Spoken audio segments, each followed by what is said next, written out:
This week on Dumb Pitches, my guest is Amanda Arnold, and we have two incredible pilot ideas.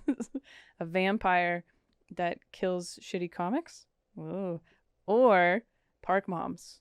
You get all the hot goss from the park moms. It's pretty interesting. I like it. Me and my exposed white arms are here for a great episode. Here we go. Dumb Pitches.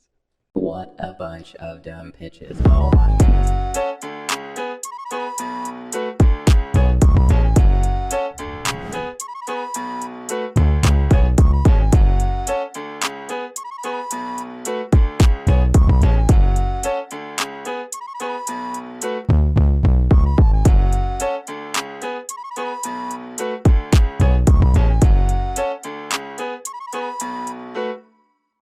Welcome to another episode of Dumb Pitches with Monica Nevi. I'm Monica Nevi, your host. This is the show where we talk to successful people about their worst ideas. Very excited for our guest this week. Welcome, Amanda Arnold. Yay. Here I am. There you Hi, are. thank you for having me. Of course. Thanks for doing it. You're welcome. I'm excited to have you, actually. Well, mostly because you were excited when I asked you to do it, which always makes me feel good. You're like, this sounds really fun. I was like, you know what? It fucking is fun. It's fun. I love, I was the only comic when I first started doing comedy that liked the improv games. Oh, yeah, So, like, anything creative, I'm like, oh, cool, we get to do stuff. Something different. Yeah, this is good. All right. So we always like to start the show with your good ideas so that everyone knows that you've had some good ideas. So Amanda Arnold, a hilarious comedian. That's a given. But you also created and produced the Undertow Comedy Festival, which is a lot of work. You're a producer for Don't Tell Comedy. You have a show called Savages with some of our other friends. That's awesome. Headline feature. You've done lots of festivals. We've done festivals together. You've done lots of stuff, working hard. Call me every morning and remind me of this because I was like, I need that. I was like, oh, I have done things. That's right. Okay, cool. Yeah. Yeah, I I'm can if qualified you to be on want. the show. Cool. Shoot you a message and be like, hey, remember you've done a lot of cool stuff and I'll do it back at you. you're capable and loved. All right, welcome. Blake's laughing really hard at this. I'm not sure why. All right. So when I sent you kind of what the criteria is, what did you come up with first? So are we talking about one of my good ideas first, like you said? No, your bad ideas. We're going bad ideas. Your credits are your good ideas. Okay, You've already my bad idea is okay. So it kind of has to do with my festival. It's such a cliche. Everybody has a pilot, right? You're like, oh, if you're a stand-up, what's your end goal? If you don't want to go on the road anymore, and I will always want to do stand-up. That's my passion, is stand-up. But I listen to people, and I'm probably mentally ill, and I let them get in my head, and then I'm like, oh, maybe I do need something else. So I started writing a pilot, and I am a writer. I grew up writing, short stories and stuff, but I started this pilot, and I realized I don't know how to write a pilot. I never read a book on it. I've never even sat on a read for a pilot. I mean, I've done extra work, but I don't even really know what a script looks like other than, like Pawn Stars, when they're like, we have this script from something from 1942. That's it. So I'm like, Pawn Stars. That's the extent of my screenwriting experience is Pawn Stars. Okay. I always have scripts on there. There's like, my dad was on the, anyway. So I was like, I have a really good idea. So when I was at the festival, Undertow, there was a comic, and I didn't get to hang out with the comics a lot, but there was one comic, and I'm not going to say their name because I don't want to offend them, even though I don't think it would. They sounded like a vampire when they talked, and that was their natural cadence. I thought that's what they sounded like on stage, and that was just their natural cadence. They kind of sounded vampy when they talked. And the person had also had a major illness recently that they overcame. Good for them. But they look sickly, like had some bags, dark, pale skin, very, very pale white skin, dark So undercircles. this was all at the festival, is what all of this. Okay. This is all me. So people ask what it's like to be a comic. These small details that I noticed about this person in 3 minutes that I talked to them shows how distracted we are as comics, and that's why we're able to tell these stories. And then he wore suits the whole time. So if you go back and look at the festival lineup, you'll be like, oh, I know who this was. Figure it out. Okay. So very, very funny person. But in my head, I was like, man, they look like a vampire. Why aren't they a vampire in some movie? Because I cast people in imaginary movies in my head. I've done that. You would be a vampire. And you're the vampire in some movie. So I come home. The festival was the hardest thing I've ever done. I did it with Tori Ward, and It was really hard. That was a lot of work. And I was like, So I slept for a couple days. And during that sleeping time, I came up with this idea for this festival, or for this pilot, where basically this guy's a vampire, and I have to give you the pitch to make it work. So I'm sorry, it's Yeah, kind of weird. no. I We feel like I'm get a real pitch. subtly trying to work my pitch into your podcast. So that's not it. You guys are like, this is No, weird. it's perfect. This is, and honestly, me and our listeners actually get really into bad ideas, so it's fine. This is good. We're very supportive. So the idea is that he's a poor vampire, because vampires are always rich, and I'm like, well, they can't work and they don't get to go out during the day. So they didn't have webcams back then. How are vampires always so rich? His money's not coming from OnlyFans. Why is this? Right, exactly. So he's poor in my head in the beginning of the pilot, and then some like far off relative dies and leaves him all this money, and he's like, yes, only took like 200 years, but I have money. I'm gonna buy a TV. And he buys a TV and gets Netflix, Okay. and he starts watching stand up. But what you don't know about him is that he was this vaudeville guy. He was this character. He ran shows, and he was like, people are I can do this. So he starts researching how he can become a stand-up comic, and he starts going to open mics, but he's still a vampire. Vampires gotta eat. So what does he eat? Oh. He eats shitty open micers. How many times have you been in an open mic and like really had this deep conversation with somebody? They get on stage, they weren't funny, and then you never saw them again. And you're like, I wish somebody would eat that dude, you know? That's food. That's food right there. Maybe that's so okay. He talks to me because he thinks I'm going to be not funny. I'm almost done with the pitch. He thinks I'm not going to be funny, and I think he's really like handsome in a weird vampy way. And then I go up and I have a really good set. And he doesn't talk to me again.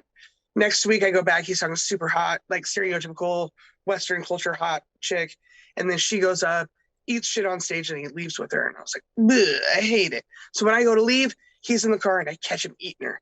And then we go to a cafe, because that's what you do in vampire movies. You go to a cafe. I have a milkshake. He doesn't have anything because he's already eaten in the car.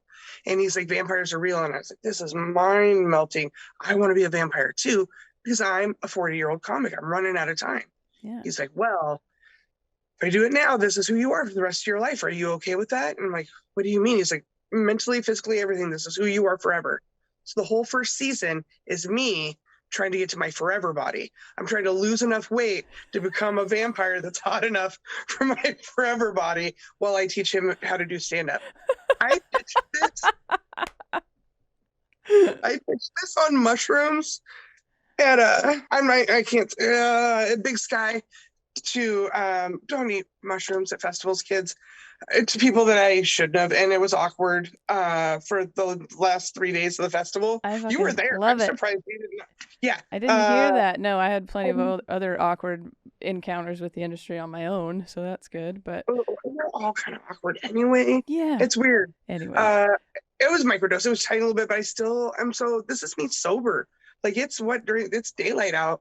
And then you give me alcohol and a little bit of hallucinogens. I'm like, I have this great idea. Like, and in my head, I'm thinking, oh, they're going to pick this up tonight. Like, they're going to this is going to happen. We're going to start filming now. It didn't. It was weird. It did. They were like, hold on to that one. That's okay. I love that. It does feel like you saw this comic, right? And you're right what you're saying of being like, this is what comics are like. You pick out little parts of things and then you spiral them into something else. Like you just keep thinking about it. Yeah. Until it becomes chewing something on it, that's else. what I call it. What was that? I call it chewing on it. You know, when you Chewing eat on like it, a steak that's too dry and you feel like the more you chew on, you eat meat, right? Yeah. You seem like a meat kind of girl.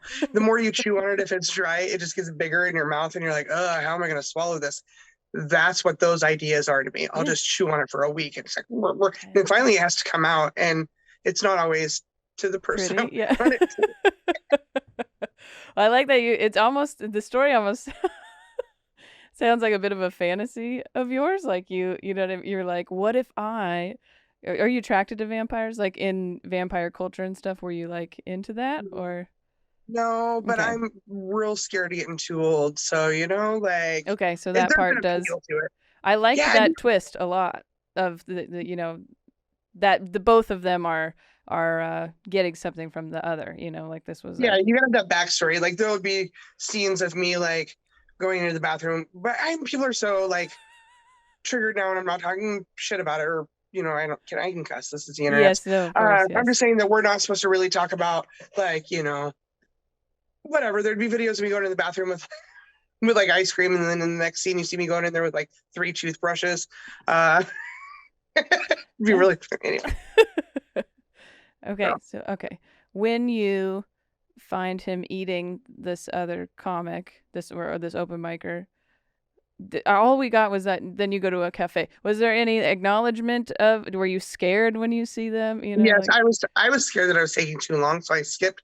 Basically, I see it, he sees me, and then he's like, "You got to help me," or "Do you want this to be you?" And he's acting all like tough, but he's not a tough guy at all. He's really emo and he's sad, and he like has all these women that he refers back to throughout the first season that he's loved over the years, and then they just die. They all die of old age.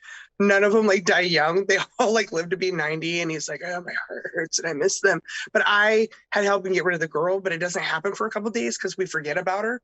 And we put her in the trunk because I tell him I'm going to turn him in, and then we find her a couple of days later. I think that would be a good little thing. And we're like, "Oh, God damn. Oh, yeah. I have to get rid of a body," and now I'm involved. Yeah, I'm involved. You're all the way in. So yeah, that's good because then there's you're tied to each other now. There's kind of a blackmail situation. But don't you feel like this has been kind of done though? And I feel like shows with stand up. Yeah, it is hard when you a lot of doing stand up. However, I do like the idea that you like felt sad that he didn't leave with you, but then you would see them and be like, "Wait, you did like my comedy," like that's why you didn't eat a real me. thing. It's like when you make comics cry at the beach because they're gonna die alone. You know what I mean? Yeah. Like, yeah, exactly. Sorry, I did that once, guys. Anyway. Yeah, I just told somebody to buck up, and I told him he wasn't gonna die alone, and he cried. Okay, it was very motivational. That's right. You were the affirmation of like, dude, it's gonna be fine. You're gonna be okay. Don't worry. It might take some time. Anyways, I'm a nice vampire. That's a part of being. I don't like to call myself a female comic because blah blah blah, but that is a part of being a female comic is helping sad boys. Which, I mean, it sounds like close to the premise of this pilot here. That's exactly it. And I think all vampires are rather emo, so you're onto something there, Yeah. And then there'd be like subtle Cure mixes playing in the background. I can't afford the Cure, but like it'd be Cure, like KMFDM, all that like old Slipknot. Yeah, I want like I want all of that to be like the transition scenes. I want it to be everything that somebody that graduated in 1997 would be like, "Oh my God, this is what I wanted to make my freshman year." The 90s are back, man. Right now, they are popular. A lot of the things that were going on coming back, which makes us feel a little. Not that much. You're 35? 32, but thank you. 32. You don't really remember the 90s then, so it's cool. I was there. I was just bringing it all in. Also, my brother is 42. Oh, same age as me. So yeah, my brother's 47. He's 41. So yeah, but you I got a lot of my cultural influences from him because You have a 41-year-old brother? Yeah, he's my half brother. He is married. Yes, you just barely missed it. Like athletes, I'm just saying. I mean, it's funny. You're like, he's not athletic at all. He not quite this athletic, but it's fine. Does he listen to this? I don't know. Anyways, so then I maybe absorbed a little more than my age range of the 90s because of him, because he graduated in 99. So there you go. I absorbed a lot of like 80s butt rock, like Motley Crue. I still love Guns N' Roses. I still know the words to most Guns N' Roses songs because my brother, he was like king of the butt rockers. This is kind of a tangent, but I do think that happens when you have an older sibling. Like your music influences change a lot because of them. My fiance's brother is 7 years younger than her, and she just went to visit them, and she was like, "I'm sorry, I never like taught you about the cool music of when," and he was like, "What are you talking about?" And, like played her a bunch of it's like 2000s punk is kind of her genre, but he was like, "I know all this stuff because of that," so that's a really so my genre. It's true, 100%. I love Led Zeppelin, and I mean that's kind of from my parents a little bit too, but he used to wear like ripped jeans with zebra spandex under them and like the cowboy boots. That's fucking awesome. And the Guns N' Roses t-shirt with the girl in the back that's all up against a fence. He sent me to school in that shirt, and they called my mom and was like, "You gotta come." She's like, "One time, I had you get her ready once, and you sent her to school with a naked girl in her shirt. He's like, this will be awesome. Spiked on the top, scrunched in the back mullet. It was a different time. Nice. It was a different time. There you go. Okay. Anyway, sorry. So some of that musical influence is going to trickle into this. That is this true. Vampire. So, do you have a title for it? That's what we always love to. I thought about. I'm gonna get it confused with it because it's been a long time since I've talked about this. There was that show that was called "I'm Dying Up Here" on Showtime. Oh, Remember that? Yeah. "I'm Killing Up Here" was my thought. Oh, yeah. Okay. It would have to be doing killing it. You're killing it, and then we could. There's a part of me that kind of wanted to use it as a catchphrase, almost with a Mentos twinkle, like every time it was said, so we acknowledged that it was like, you really killed it there. And I would want tons of cheesy little puns in it. I think Adam Posse, he's a Portland comic. Yes. Actually, he's a Washington comic now, from what I've heard. Yes, he's a Seattle comic. He's up there all the time. He is a big catchphrase person, like dad joke one-liners. I'd want those in there. Yes. Yeah. Okay. I love that. Well, and that's actually perfect for if you're gonna have stand-up in a show, which is it has to be campy. Yeah, exactly. It's hard to do anyways, but. And it would only be. I thought about how do you make stand-up seem real in TV shows, because it never is. No. Even with modern I like Marvelous Miss Maisel. A lot of people don't like it, but I do. I think that comedy is realistic for that time frame. But I thought it'd be cool is if you just took excerpts. Is that a word? It's a word. We're gonna use it. Took segments from real stand-up shows. Okay, yeah. And use that as your, because I would only cast comics probably to act in it. Yeah. So it's more realistic. Well, and then you could have you can keep this clip for your Instagram reels or whatever too. Yep. That's because that's what they've run into before is like writers don't want to write, or if a comedian's in a show doesn't want to use their actual material because they want to, so then they're writing kind of B/C material just for the show. So then it's just not as good like normal stand-up. So if you had that more of a...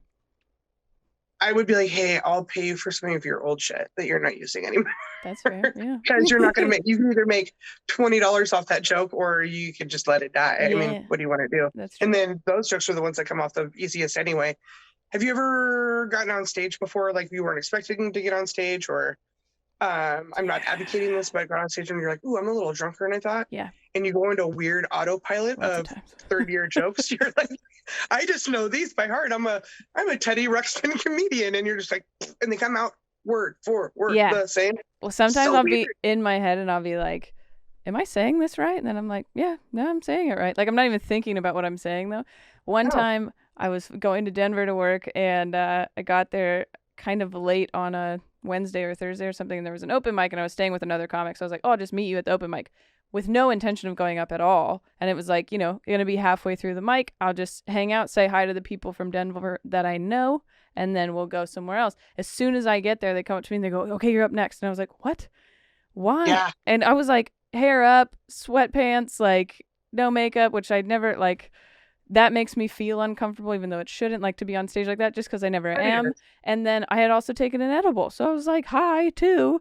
And then they were, because at that mic, which I didn't know this, but they were like, we want a female comic to go up every other comic or every, like, 2 comics kind of thing. Like, and we haven't had a woman, like, we need you to go up because you're a woman kind of thing. And I was like, what the fuck is happening? And I did, but it was just like, and of course, at some point, I told him I was high because I was like, I didn't expect to have to do this. But yeah, I have 2 examples of that. Once I did it, I was a vet tech for 5 years, and there was a comedy show that was like 2 blocks from the clinic, and somebody called and they said the headliner dropped out, and it was a smaller show for charity. Keep that in mind. It was a charity fundraiser. And I was like, what charity? And I feel like I just didn't recognize the name of the company. And so I was like, well, I'm going to be in scrubs. Like, I'll come, but I'm going to be in scrubs. So I get there. I walk in the door and they put a beer in my hand and push me on stage. I go through my whole set. And I used to have this joke about how, I don't use this anymore, so, about how the only time that Captain Crunch doesn't sound amazing to me is when my mouth is already bleeding from a delicious bowl of Captain Crunch. Okay. It's like domestic violence in a bowl. Right when I get to that line right there, I'm like, it's like domestic violence in a bowl. It was like at the end of Unusual Suspects, like umbrella, coffee cup, and it all comes together. It was a domestic violence fundraiser. It was a domestic violence charity. Oh my god. And I was like, Mama didn't raise no quitter. So I just finished it, and then they all started laughing. I was like, You're like, they come back for more. I They were mean, they have, well, yes, of course they would. But also to be like, I don't know anything of what's going on. Like, that happened. I watched a comic one time, and you'll know this comic, but I won't say his name. He's now sober. Anyways, we were doing a fundraiser in Washington, and it was for a child who had been killed. And they had I remember this. There was a lot of it was also like an auction. So there's a lot of stuff on stage. And so he's kind of commenting on there was like a jersey. So he's like commenting on the player, like kind of making fun of all the stuff that's on stage, which we probably shouldn't do anyways, but it was funny and it was fine. But you could tell he was pretty drunk. And he turns around, he looks at this portrait of the child, and all of us in the back were like, do not, we knew he didn't know what was going on. You know what I mean? The story. But at some point he goes, what is this? And we're like, no, don't. We didn't say yell, but we were like, please don't. And then he just kind of was like I think he maybe figured it out too, in the same way that everyone tightened up when you did that. Yeah. He was like and then just kind of moved on. But we were all like, oh, turned into a fucking crock pot. Yeah, it was not good. But yeah, I mean, he didn't say anything, which was good. But yeah, since it wasn't doing stand-up, but this was many years ago. Okay, so I'll be 43 June 4th. So I was probably 22, and we were at a bar singing karaoke, and there's a very specific line in the song that every white girl sings at karaoke, which is Shoop, and she says 12 inches to a yard, you got me feeling like a R word. Mm-hmm. Well, I really this was, I guess, the beginning of that, not using that word, but there was a guy that had been dancing all night, and I thought he was just really drunk, and I pointed at him when I said it. Come to find out, he's a regular, and he did have some disabilities, and I thought we were gonna get this lady was like, if you don't leave, I'm gonna bust all the teeth out of your face. Holy shit. I was like, oh my God, why? I didn't know it's the song. And they were like, get go. He pointed at him. I was like, you guys, I mean, his dancing wasn't great. But you were like, whether he had special needs or not. Now you know, and you're like, you know what, you're right. Actually, yeah, I didn't realize that was what was going on. I'm sorry, but Jesus. Can I get my nachos before I leave though? Can I have these in a box? Yeah. I already paid for them, so yeah. I think that's the only time I've done stuff like that. Okay. But I did see go ahead, I'm sorry. No, you're good. I did see a comic one time. It was I'm not gonna look at us not saying names. So many names. Subscribe, be a member on YouTube, and I'll give you the list of all the names. How about that? Yeah, it was an older woman who does comic, not Susan Rice because I love her and she's an angel, but it's a different older woman, and she's kind of mean to me sometimes when just that's her nature. But I'm still whatever. She's my elder. Anyway, her husband died, and then she read a poem about her husband dying. That was like, I know that you always liked it when I was on top, so I put your urn under my bed. And it was a very sexual poem about his urn, and it was the best thing I've ever seen in life. Funny. I was looking around like nobody else thinks this is. Was everybody awkward about it? Oh yeah. Oh, that's funny. Finished the whole just wiping away tears. What are you supposed to do? That's hilarious. I don't know. Okay. Anyways, I'm sorry. I feel like we went all over the place, but we sprinkled some more good, bad ideas in there. All right. When we got time for the last pilot, that you really got motivated with those festivals. Most of my ideas are gold, so it's like, well, good. I did. Well, I'm going to tangent, I promise. But I one time it makes it feel like I do more drugs than I do. But I was 19 and I was doing a lot of drugs. And we ate acid, and I was like, it'd be cool is if you had a VCR and a DVD player that were just one box. And then 2 months later, we went to Fred Meyer's, and I was like, you stole my fucking idea. There it is. So I was like, everybody know I invented that. Perfect. No, my other pilot, I wanted it to be called Park Moms. Park Moms. I don't know how many. Do you have a lot of moms that listen to this? Or you're a mom now? Yeah. I'm sure we have parents. Yeah, but yeah, Park Moms. I got that from she's one of my best friends. When I was a vet tech, we carpooled together. She'd pick me up every morning, and she had a kid at 38. Didn't want kids. Got pregnant. Was like, you know what? Let's do this. Let's have this baby. She had this big blonde, blue-eyed baby that was really smart. But anyway, she picked me up and be so tired. I think she loves her kid, but doesn't like being a mom. Yeah. And I kind of that was what my mom was. I don't think she liked being a mom, but I'm still alive, that kind of mom. And she'd pick me up and I'd be like, oh man, my hips are sore from like sleeping 16 hours last night. And I'd fuck with her all the time. But she'd tell me stories about the park moms. And there was a park right by her house. And none of these women knew each other before going to the park. And it's kind of like Working Moms on Netflix, which if you haven't watched that, No, I and thought I it was keep wonderful. thinking, I keep like scrolling past it, but I'm, gonna fall asleep. Oh, watch it now. It's great. But anyway, these are all moms that were at the park, and she just casually tell me these stories about these women trading drugs to babysit each other's kids. Not bad drugs. We're talking like weed and Adderall and stuff. No, as soon as you started, I was like, I gotta make more friends at school, Yeah, they're all doing it Gotta because make you guys cool are tired. friends. Yeah. You guys are so tired. There was one lady that was having an affair on her husband, but it was on Snapchat with guys in Russia, and she'd go to Victoria's Secret and just try on like lingerie for guys for hours until they kicked her out. Hopefully none of these moms watch this show now I think about it. I hope they do. Um, Just because we need the viewership. One mom had an escort that came once a month and slept with her and her husband, and they'd fly her up from Vegas, and she'd come in like once every couple months and sleep with him. And she was like, "This is the answer to a happy marriage." And she just learned all this from just hanging out and them talking to her, or exactly 100%. Wow, okay. She'd go to the park, and she said there was this cement wall, and this is all stuff that she didn't even realize because she's not a comic. She's, not that she's not creative, that sounds terrible, but not in the same way we are. And I was just like, dude, this is a fucking show. She's like, I just know what time the park moms are going to be there. And she called them the park moms. Yeah. And I was like, dude, that's such a good idea. That one's still in my head. If somebody finds it, I find out they watch this, but I think it could work. I've thought about, so I pick them up, I take them to school and I pick them up from school, and the moms and the like drop off line, like there's a lot of drama there. This lady tried to fight the bus driver one time, like lots of stuff, and I was like, oh, I could like just TikTok these or something. And then I almost considered being and honestly it was probably for this reason, but they were like looking for people to be on the PTA, and I was like, maybe I could do that, but I don't have the time, like I really considered. And I asked Erin, I was like, could I be on the PTA? And she's like, I mean, if you really want to.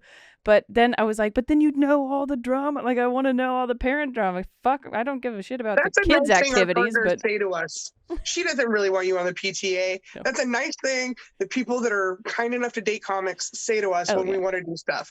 You can if you want to. She knows why. Yeah, she knows why I'm interested, and she also knows that I'm already too fucking busy as it is. So there's no reason for it. But I think in her mind too, we don't want to talk to them, but I want to know the gossip.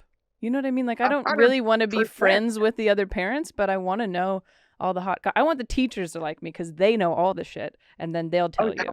Yeah. I have three friends that are all elementary school teachers, and they have the best stories. I'm gonna not digress. I'm gonna go back to one of the stories that she told me about the park moms. Was there was a rogue park mom that was like there for a couple months, and I guess she was real hippy dippy. And they were talking about how they were all on some sort of head meds. I'm on head meds, by the way, so I'm not throwing shit, but they were talking about the difference between like Wellbutrin and Zoloft and all that. And this lady pops up and she's like, all the other park moms left, and it's just my friend Adrian. And I'm gonna have to send her a link to this. She's gonna be so happy that she got talked about. I know, I'm into it. I want to see it. She's wonderful.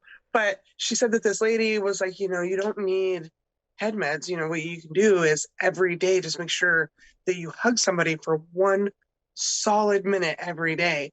And then she just grabbed her. And Adrian's naturally just a very thin woman, and not really. She has a big bubble. Like you're kind of like that a little bit. Like somebody just like hugged you, I would pay to see the look on your face. If I am not well aware, or we haven't known each other for like at least 20 years, I'm like, do not touch me.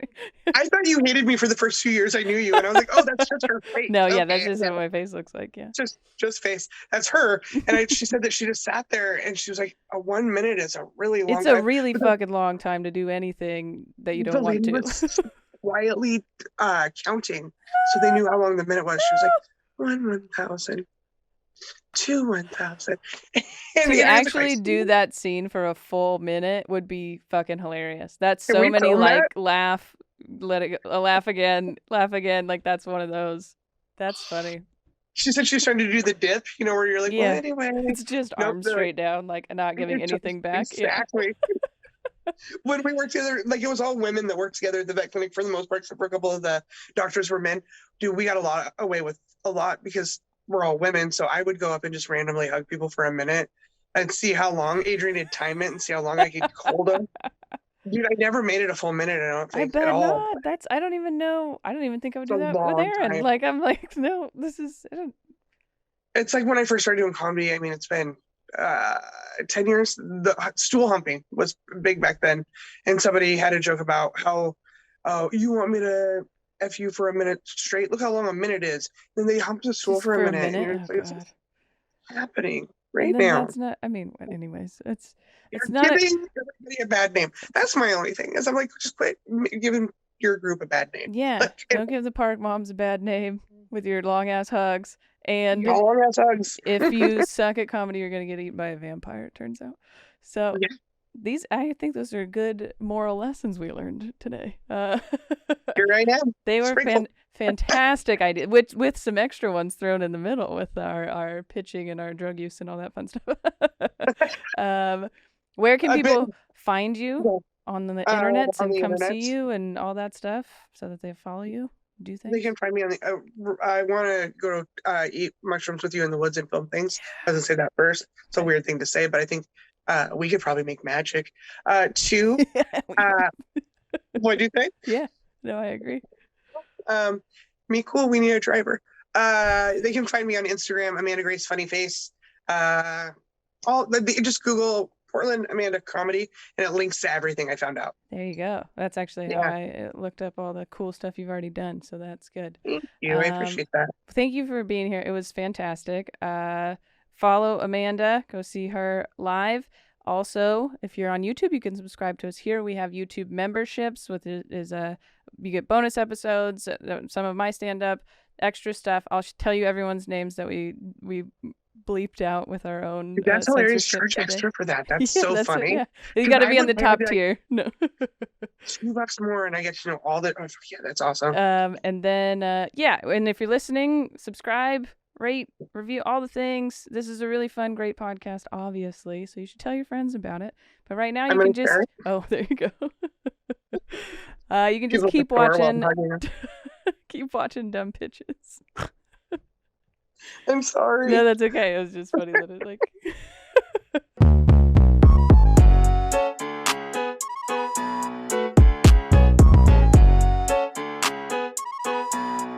You're weird. Yes.